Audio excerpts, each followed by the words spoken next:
আজ ছিল মে মাসের ৮ তারিখ, ছিল মেয়ের স্কুলের মাদার্স ডে সেলিব্রেশন। মা আর বেটি দুজনে রেড আর হোয়াইট কম্বিনেশনের ড্রেস পরে চলে গেছিলাম মাদার্স ডে সেলিব্রেশন করতে।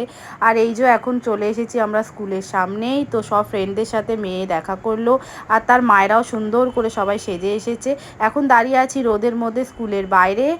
টাইম মতো স্কুলের ভেতর ঢুকে যে যার মতো বসেছি। সব মায়েরাই সুন্দর সুন্দর সেজে তার বাচ্চাদের নিয়ে এসেছিল স্কুলে। মা হওয়ার পরে এই প্রথম মাদার্স ডে সেলিব্রেশন আমার লাইফে। তো বেশ ভালো লাগছে। আর এই টিভিতে আমাদের সবার ছবি দেখাচ্ছে, আর এই গিফটটা বাচ্চারা সবাই তৈরি করেছিল স্কুলের মধ্যে, সেটাই আমাদের দিল। আর কিছু কিছু গেমস ছিল, সেগুলো খেললাম, একটু নাচ গানও করলাম। আর এখানে একটা সেলফি জোন তৈরি হয়েছিল, সেখানে সবাই মিলে আমরা ছবি তুলেছি।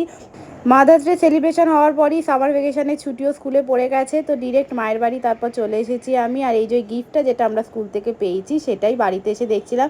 এটা সারা জীবন স্মৃতি হয়ে থাকবে। তো আজকে আসি, নেক্সট ভিডিওতে দেখা হবে, টাটা।